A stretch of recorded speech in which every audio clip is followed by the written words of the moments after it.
Welcome to China in Focus. I'm Tiffany Meyer. Our top story, the U.S. and Iran signed a peace deal. We take a look at the key takeaways and why President Trump is thanking China and Russia. They could have made it much more difficult for us. As President Trump thanks China for staying neutral in the Middle East, Iran says Beijing could become a central force in a new global bloc. Senators warning the public that the Chinese Communist Party is posing a growing risk to Americans, from financial scams to overdependence on Chinese-made pharmaceuticals. The U.S. government warning its citizens about China again. Could U.S. citizens be barred from leaving China? The latest warning for Americans planning to travel there. And a key admission from Huawei's chief financial officer about Iran is heading to federal court. What's behind a judge's latest ruling?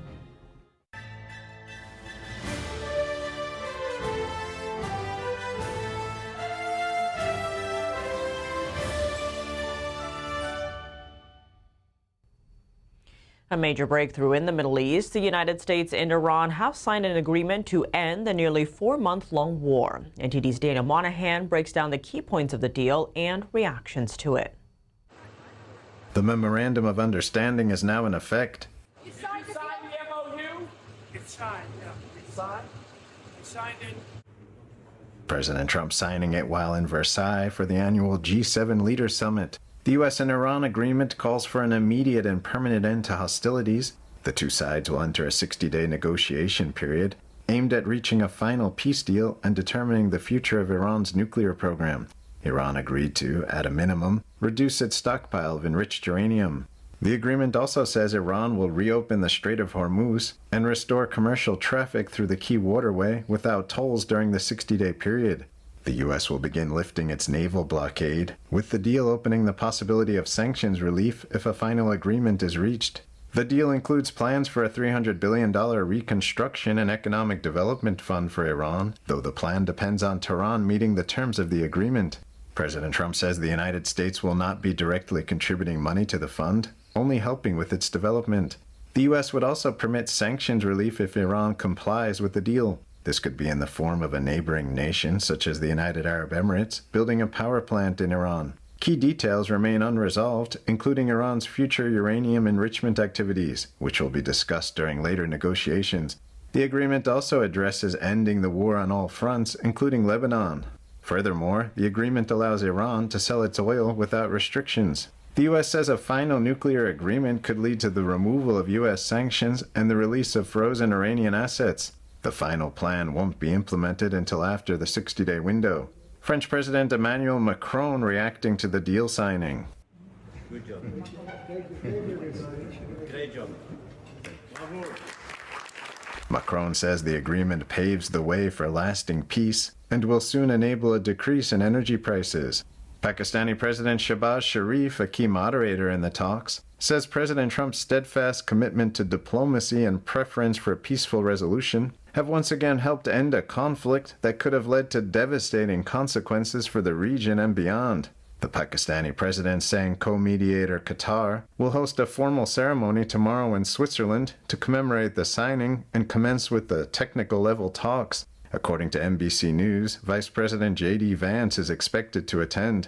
Prior to signing the MOU, President Trump had a stern warning. Then it's a memorandum of understanding. If it doesn't get done in 60 days, that's all right. We go back to bombing. You know, I don't want to do that because it's so good. But we might have to, because we're never going to let them have a nuclear weapon. But they've agreed not to, and you'll see that very clearly in the agreement. Iran's state-affiliated news agency Tasnim says Iranian President Masoud Pezeshkian signed the Islamabad Memorandum of Understanding aimed at ending the war. President Trump's work done in Europe for now. He boarded Air Force One in Paris to head back to the U.S. His chief of staff, Susie Wiles, saying about her boss, "Nobody works harder." Daniel Monahan, NTD News. President Trump on Wednesday thanked Chinese Communist Party leader Xi Jinping and Russia's President Vladimir Putin for what he called their neutrality during the war with Iran. Take a listen. I want to thank China, President Xi. I was with him, and he stayed neutral, totally neutral, and I appreciate it. And I want to thank Vladimir Putin, He was very neutral.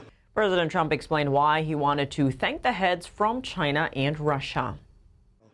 They could have made it much more difficult for us. They have shoulder weapons to knock down airplanes that it's not like the real deal, but they're accurate. They're fairly accurate. I said I would really appreciate you're not giving or selling any of that stuff to Iran. And you know what? For the most part, he didn't. As President Trump praised China at the G7 summit for its neutral stance in the Middle East crisis, Iran's parliament speaker declared on that day that Tehran and Beijing are set to become the core axis of a new bloc. He spoke at a seminar on Wednesday, saying the world needs new alliances and that China and Iran will be the driving forces behind them. That same day, China's State Council released a new white paper on global governance in Beijing. The document emphasizes opposition to unilateralism and what it calls a single nation dominance, a move widely seen as a direct criticism of the U.S. The Global Governance Initiative is a framework introduced by Chinese leader Xi Jinping in 2025. It's designed to counter the current Western-led world order. Meanwhile, in Shanghai, China's central bank governor announced a series of new measures to internationalize the Chinese yuan. It's the latest push from Beijing to boost its currency reserves and directly challenge the U.S. dollar as the world's dominant currency. Senators from both parties are standing together, warning the public that the Chinese Communist Party is posing a growing risk to Americans, from financial scams to overdependence on Chinese-made pharmaceuticals. Lawmakers on the Senate Special Committee on Aging say Beijing is building leverage over critical industries that directly affect seniors. For many critical medicines, China isn't just a major supplier, they're the only supplier. There is no domestic alternative standing by. If Beijing decides tomorrow to restrict drug imports, as it has explicitly threatened to do in the CCP's state media, American seniors will feel it in weeks. Our healthcare system is at grave risk, in no small part due to the exposure to China for key starting materials and active pharmaceutical ingredients for our generic pharmaceuticals. The Chinese Communist Party is engaged in a deliberate, systematic campaign to build new leverage and choke points across multiple domains. Older Americans hold a disproportionate share of the nation's wealth, carry the longest medical histories, and are the heaviest users of the health system, which means the financial, genomic, and clinical data Beijing prizes is, in large part, theirs. Chinese criminal networks operate industrial-scale scam centers that steal tens of billions of dollars annually. This is a massive criminal enterprise rivaling the global drug trade in scale and sophistication. Members of the U.S.-China Economic and Security Review Commission are warning of China's dominance over the pharmaceutical supply chain, including ingredients used in many medications prescribed across the U.S. A cutoff or restriction could trigger shortages within weeks. They also highlighted a surge in online scams targeting seniors, citing Chinese-linked criminal networks operating scam compounds overseas, stealing billions of dollars from Americans every year. On data security, the witnesses warned that health records, financial information, and location data can be collected through apps and devices. They said this could potentially give Beijing access to sensitive information from millions of Americans. The panel urged greater transparency, domestic manufacturing incentives, and a unified approach to protect America's most vulnerable.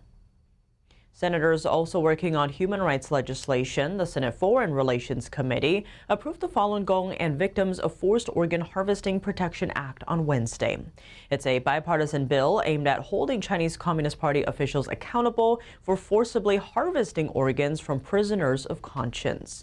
The lead sponsor of the bill previously told NTD why it's imperative to combat the abuse. They literally capture practitioners of Falun Gong.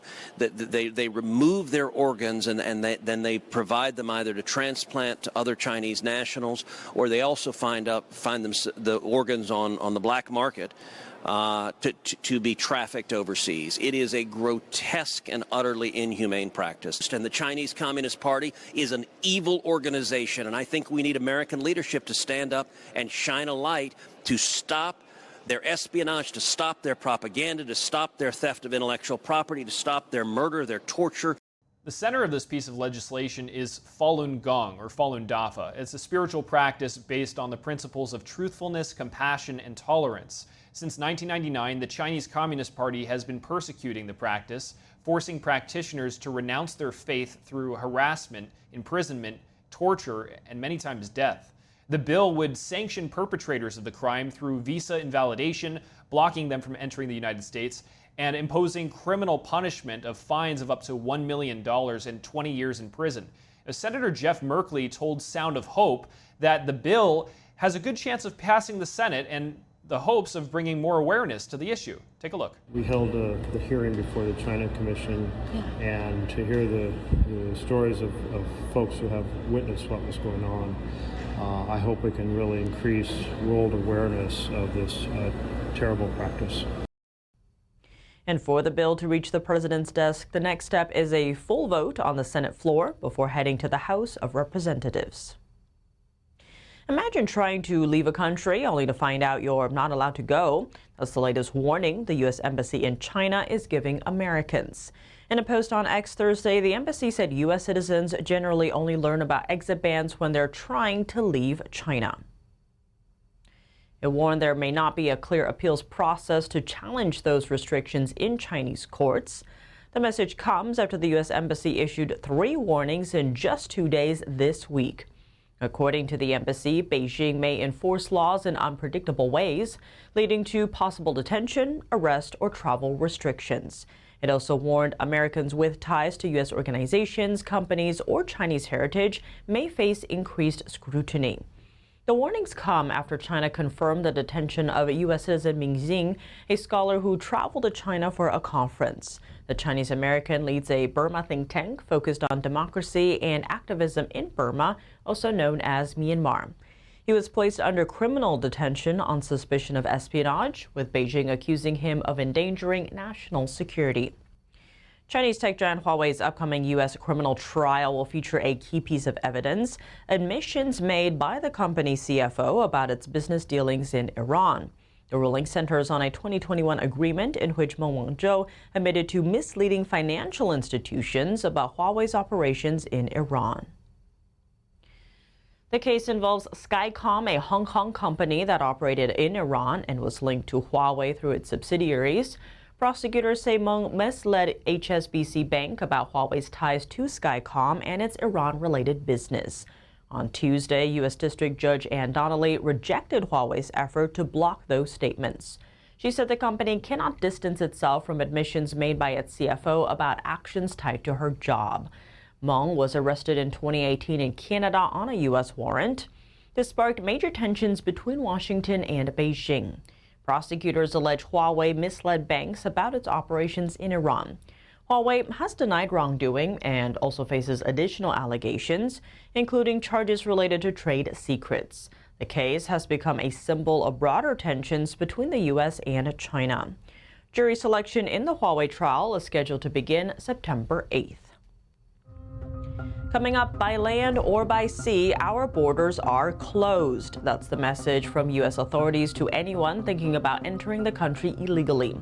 The warning comes after a boat carrying 25 Chinese nationals attempted to enter near Miami, but was stopped by the Coast Guard. And the peace deal in the Middle East, what is included, what's been left out, and what will enforcement look like? There is also a domestic factor in the U.S. that cannot be overlooked, especially with the midterm elections around the corner. The president is under immense pressure from the Democrats, really, who would rather see America lose than President Trump do anything that is successful. More on that after the break here on China in Focus. Welcome back to China in Focus. I'm Tiffany Meyer. By land or sea, America's borders are closed. This is the message Homeland Security sent out on Wednesday. The Department of Homeland Security posted on X that a boat carrying 25 Chinese nationals tried to enter the U.S. illegally near Miami. The Coast Guard stopped the vessel, and authorities have opened a criminal investigation. The DHS also warned anyone considering entering the country illegally, don't even think about it. The U.S. Embassy in Beijing reposted it on its own website. A peace deal has been struck in the Middle East after months of war. To discuss the agreement and its implications, NTD's Kerry Dunst was joined by retired Marine Colonel Grant Newsham. He's a senior fellow at the Center for Security Policy. Grant, I'd like to get your initial reactions to what is and isn't contained in this MOU, as well as its overall non-binding structure. Well, it's going to be interesting to see how this plays out. One of the big problems with these kind of agreements is how do you actually enforce it? Now, we have some measures in there where we say, well, if you don't do certain things, you're not going to get sanctions relief, you're not going to get funds unfrozen, and we might attack you again. But whether or not that actually shapes the Iranian behavior, I don't know. You'll notice that it doesn't cover things like Iran's ballistic missiles, drones, its support for its proxies in Lebanon, with the Houthis in Yemen and Hamas as well.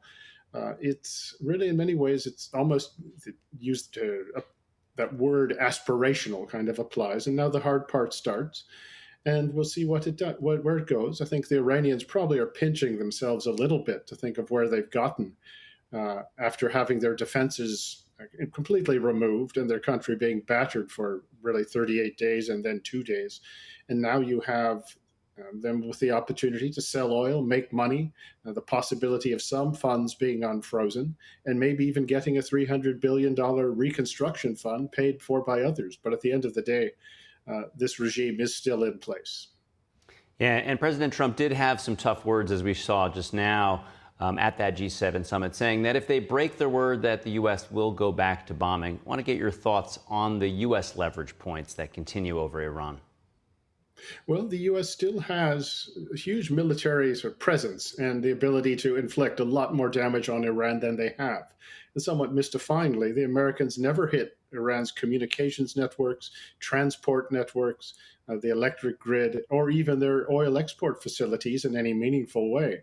That is puzzling, to say the least, and that's still there to be hit, of course. And there's financial pressure, which hasn't gotten enough attention, but that's been fierce on the Iranians. And of course, we don't have to relax sanctions. We don't have to even end the blockade, or we could restart it if the Iranians don't behave.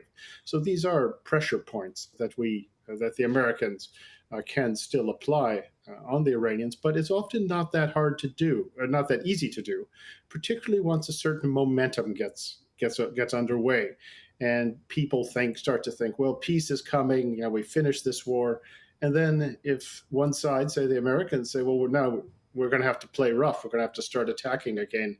We're going to reapply all the sanctions. Well, it's never quite that easy, particularly politically and particularly domestically. So there may be a tendency on our side to overlook certain Iranian behavior that otherwise would deserve a forceful response. Yeah, you mentioned that there are political undertones here at home as well as a timing element. Could you explore that a little bit further? Well, the president is under immense pressure from the Democrats, really, who would rather see America lose than President Trump do anything that is successful. And that hurts. He has a midterm election coming up this fall. And if the results of that don't go in, say, his way, that he's just going to find himself, facing an attack really from another front. Additionally, the economic effects of the closure of the Straits of Hormuz are such that this is causing real concern on the part of the administration. And he's getting pressure, of course, from other countries, and particularly when it comes to things like fertilizer exports from the Persian Gulf. That, too, hasn't been given enough attention, but it is serious. So the economic effects of the Iran fight may be what has really caused the president to sort of moderate what he otherwise would have done against Iran. And as you point out, there's not too much in this memorandum of understanding except for what might be considered the honor system to see that they're moving in the right direction. But two elements that are an element regarding their inability to enrich uranium, as well as this new structure that includes waivers for their exporting of oil. It will prevent China from being able to buy at a discounted rate because of the transparency, but it does also now allow China to get access to more oil. So I just want to understand those 2 points, the waivers as well as the nuclear element of the MOE. Well, the waivers are really a procedural matter that you do to allow the transaction to take place. As for the sort of the Chinese getting cheap oil, well, who knows what sort of deal and refunds will be offered from this. You know, at the end of the day, what this does is it allows the Iranian regime that was defenseless to actually start earning money again, start earning a lot of money again. And they're going to use that to resuscitate, to rebuild, and get their defenses back up. So it's an odd way to have things turn out, particularly after this very successful assault on Iran, to now letting them off the mat. And that we'll know if that was a good idea or not. We'll know that soon enough.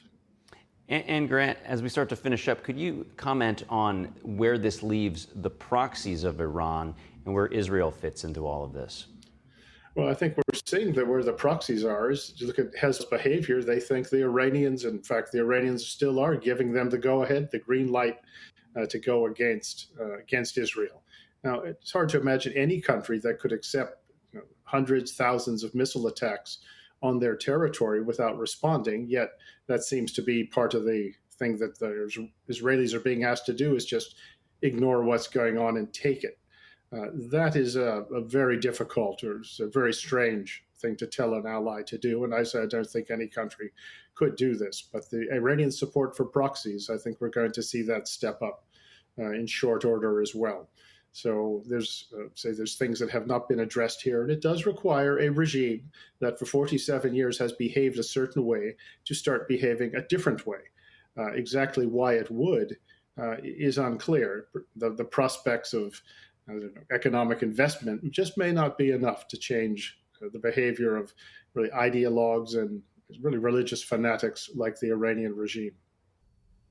That's all for today's China in Focus. I'm Tiffany Meyer. If you have any feedback on the show or have something you'd like to see us cover, send us an email at chinainfocus@ntd.com. We'd love to hear from you. Round-the-clock original news coverage, visit us at ntd.com or download our NTD app. Thanks for watching. See you tomorrow.